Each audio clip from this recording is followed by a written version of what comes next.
We're going to talk about mind reading for retailers. And this session is the whole context of this session is traditional marketing channels are just not working the way they used to. So while it's tempting to solve that problem by sending more messages, we know that that ultimately doesn't work. So the key is anticipating consumer needs and personalizing communication accordingly. For this keynote, we have Rackroom Shoes and Cordial, and they're going to share how they're doing just that using AI to decode invisible signals. So it is my pleasure to introduce our speakers. We have Molly Hartney, Chief Digital Officer at Rackroom Shoes, and Julien Sauvage, CMO of Cordial. Please join me in giving them a warm welcome to the stage.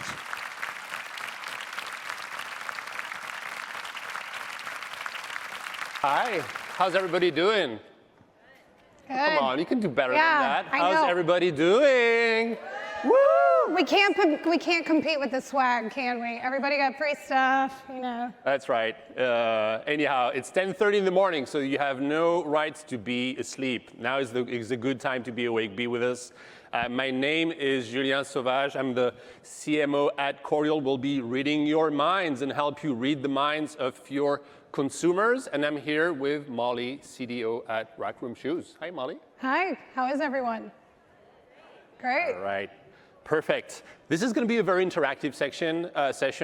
We'll try to keep it really casual. I think you get that vibe from us already. We'll mostly do Q&A. I have a bunch of questions for you, Molly. But before we start there, I just have a few kind of like context setting slides, if that makes sense, to like frame us up. The first thing I want to mention here is I think a word I've heard at least 10 times since I came here on Monday talking to a lot of you. It's attention, the word attention. And I see a few heads nodding in the audience. It's pretty obvious that brands today are facing a battle for attention, right?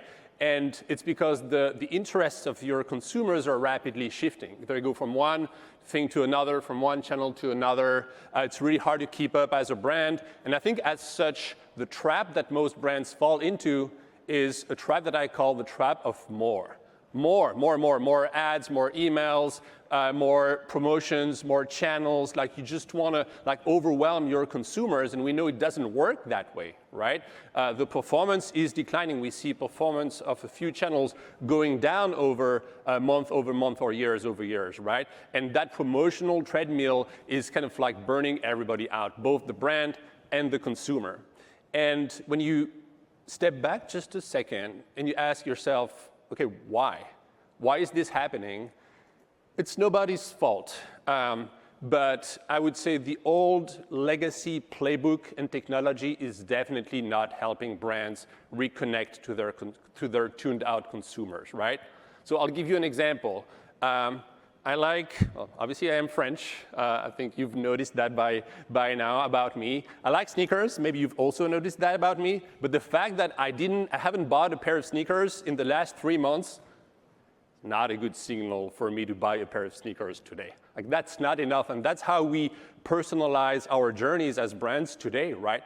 That's false intent. What if you could actually uncover and unlock true intent by tapping into your data and then knowing that I'm going to buy a pair of shoes because I'm actually going to Paris next week and I need that cool sneakers to like brag and show off with my buddies. That would be a better way of doing things, right? More intent driven. But it's very hard to do that because you don't have the data, and as such, brands continue to send more emails, more things. These emails and these messages are not even fully personalized because they're based on data that's a little siloed across different systems. So that's the issue. And I think what we see at Cordial, so Cordial is an AI marketing platform. What we try to do is, help brands like Rackroom Shoes and others embark on the new way. There's a new way of doing things in which you could use AI to tap into all your consumer data, automatically extract intent, enrich your product catalog and product descriptions, map these two, and then actually predict that Julien is going to go to Paris next week. As such, I'm going to need a new pair of sneakers. We're also, the new way is also able to engage with customers on their terms, on these, of course, traditional channels, email, push, and SMS, but also the new channels, emerging ones. and then matching the messaging to the moment, keeping the data really close to the message and to the send.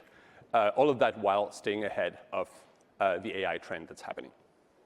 So enough said. These 4 things we're going to keep, right, Molly, for our presentation. These are the 4 chapters. So know your customers, engage on their terms, match messaging to the moment on the AI piece.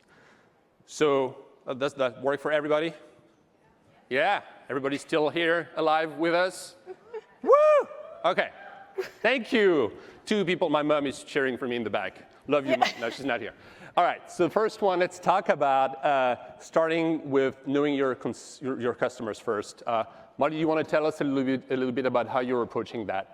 Sure. So I think it's no secret that you have to start with the customer first. You have to understand what signals are they telling you, what data points, how do they consume information, what channels are they consuming information in, and what feedback loops do you have so you can pipe that information in as well. Once you understand that, then you can develop campaigns and you can leverage your technology to enable that data and that orchestration to that customer in their channel of choice.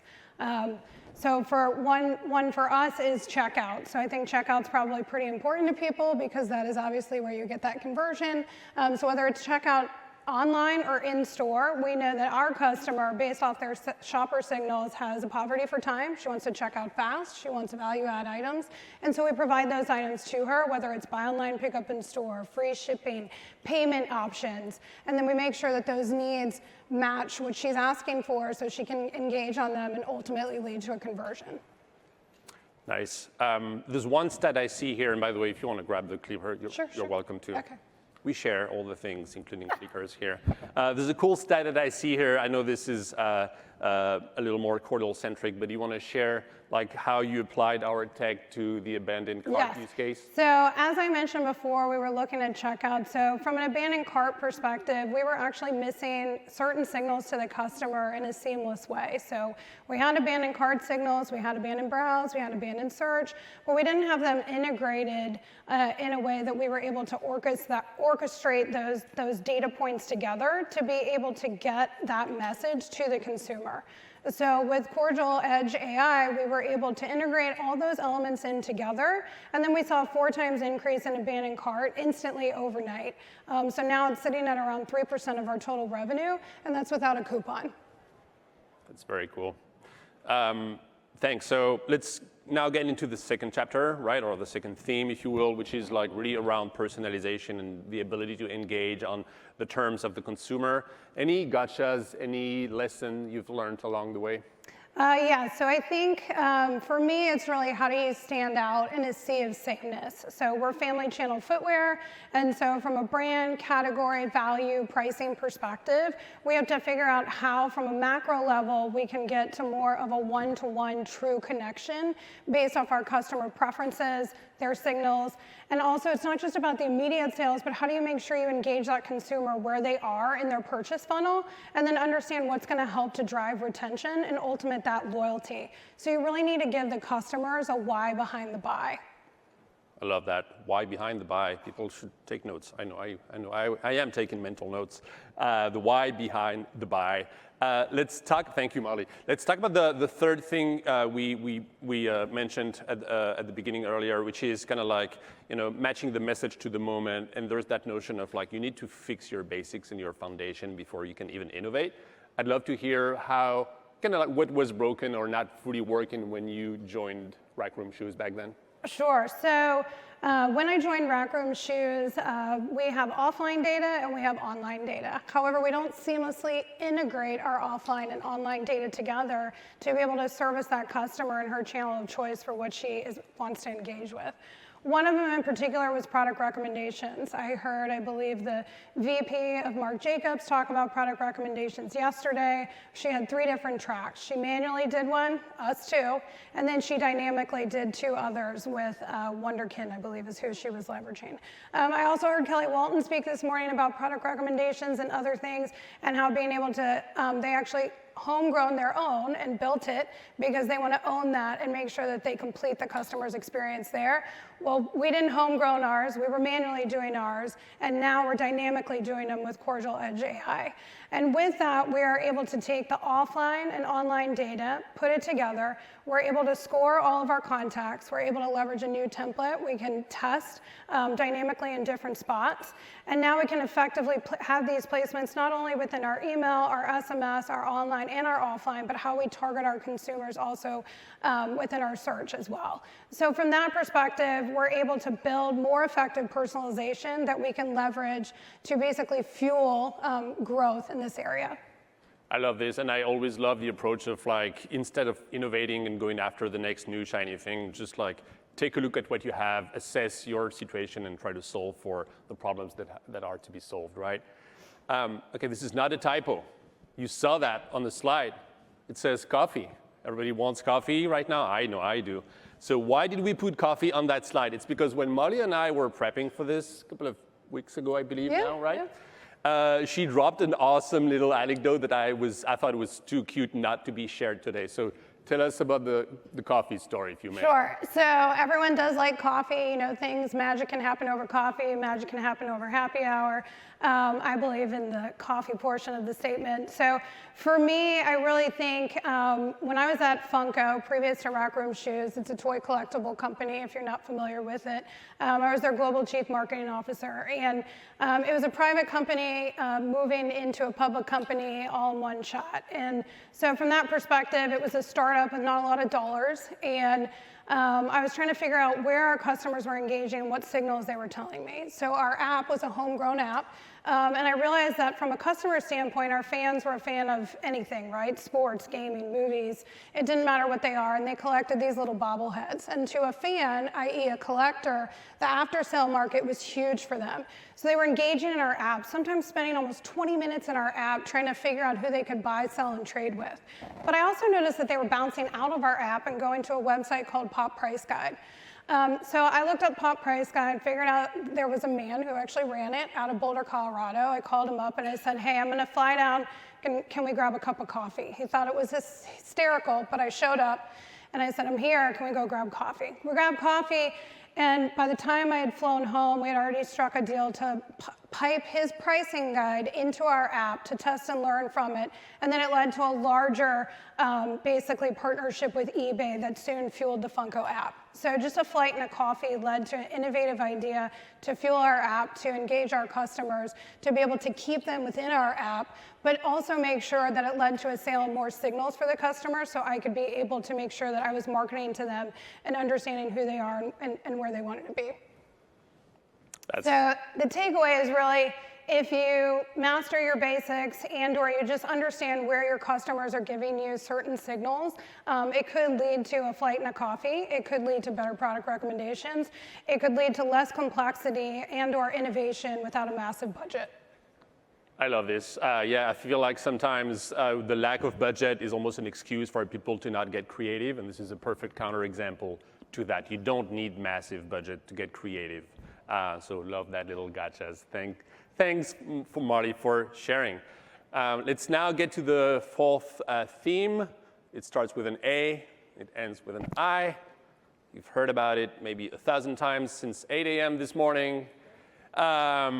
There's a lot of fear and doubt and uncertainty and hopes and inspirations around AI, misconceptions about AI. I'd love to know how you maybe approach AI differently at Rack Room. Sure. I would definitely say in the speed dating rounds that everybody is doing here, that AI is probably the most popular person to date. So I would highly recommend swiping right. It doesn't take much. You can test. You can start small. But from where I stand, AI should really be a partner, right? Not a partner in crime, not a replacement, but you should look at AI as how can it help complete something that I'm trying to do. So if you start simple, we started with our product detail page. On our product detail page, product description, I had a human writing 50 of them a day. By leveraging AI, I was able to basically write my entire fall catalog in a day, opening up and freeing opportunities not only for the human who used to write the product descriptions, but also look at other elements on the page and create more additional content and test. So with Cordial AI, we were also able to test that. So the point of it is not to be scared of it. There's many different things you can try. Whoever it is, you need to convince in your organization, your CIO, your CTO, your chief human resource officer. It's really interesting where the AI rule lives, your legal person. There's so much out there that you could test. And once you kind of take the theory of, I'm going to test this and show you the return on it, then it can unlock other doors for you. And I highly recommend talking to your peers that are here, because there are some people doing some really cool stuff. And you can learn from them, and then you can take that story and kind of knowledge share from it to be able to start, because somebody's already done it in the space, and you could learn from them whether they're a competitor or not. So for me, I really think it's about how can you test. And the next stage of that is how do you test with your audiences? So from an audience perspective, if you think about from a macro level, from personalization, which seems to also be the next hot topic of commerce next, how do you go from your macro to your true one-to-one? So if you think about your purchase propensity, how often are they going to buy with me? How can you scale those audiences? Your unsubscribe risk, how can you re-engage those audiences? And then, of course, your category affinity. This is really where Cordial AI has really helped us from a data structure perspective to better personalize, because we're able to look at their frequency and recency, pull those signals in, and then be able to leverage that to campaign to customers. I love the AI as a partner, not a replacement. Another analogy I've seen lately is AI is your co-founder. And we treat AI as a vending machine. So we're kind of doing it wrong in a way. Vending machine is in, you put one coin in and you get something out. It's like it's transactional, one in, one out. When if you treat AI as your co-founder, you would get, they would push your thinking. They would say no, they would give you feedback. It would be a natural conversation, and that just like makes you a better person and probably a better a business person as well. Cool. Let's maybe get into the final round here. Before we wrap, any high-level advice you want to give, mistakes you've made, things you want to share with our marketers here? Sure. So one of my mentors way back in the day told me to get comfortable with being uncomfortable. So whatever makes you uncomfortable, that's where you got to go. So if AI makes you uncomfortable, then lean in. If a certain technology and or customer problem makes you uncomfortable, then lean in. Because the more that you are uncomfortable being comfortable, which speaking in front of all of you that I don't know today, I could be uncomfortable, I could be comfortable. It could be that Julien's a great person to talk to, or it could be that hopefully after this talk, something's resonated with someone, and I actually am able to network and meet someone, and then that's how I get comfortable, right? And I learn from that. So I would say it's really get uncomfortable. Get uncomfortable being comfortable, and then you'll see what the art of the possible is. Love this. Get comfortable to be uncomfortable. Yeah, that's great. Round of applause for Molly, please. Thanks for joining us. Round of applause for Julien. Thank you. All right, one last slide. This is kind of like the takeaway slide. So if you have one slide to take a photo of, this is it. The 4 things we talked about. Start with the consumer, not the tech. Focus on quality. You can't innovate if you don't have your foundation ready. And treat AI as a partner or as a co-founder, not as a replacement or a vending machine. Thank you very much, Molly. And thanks you all for your time.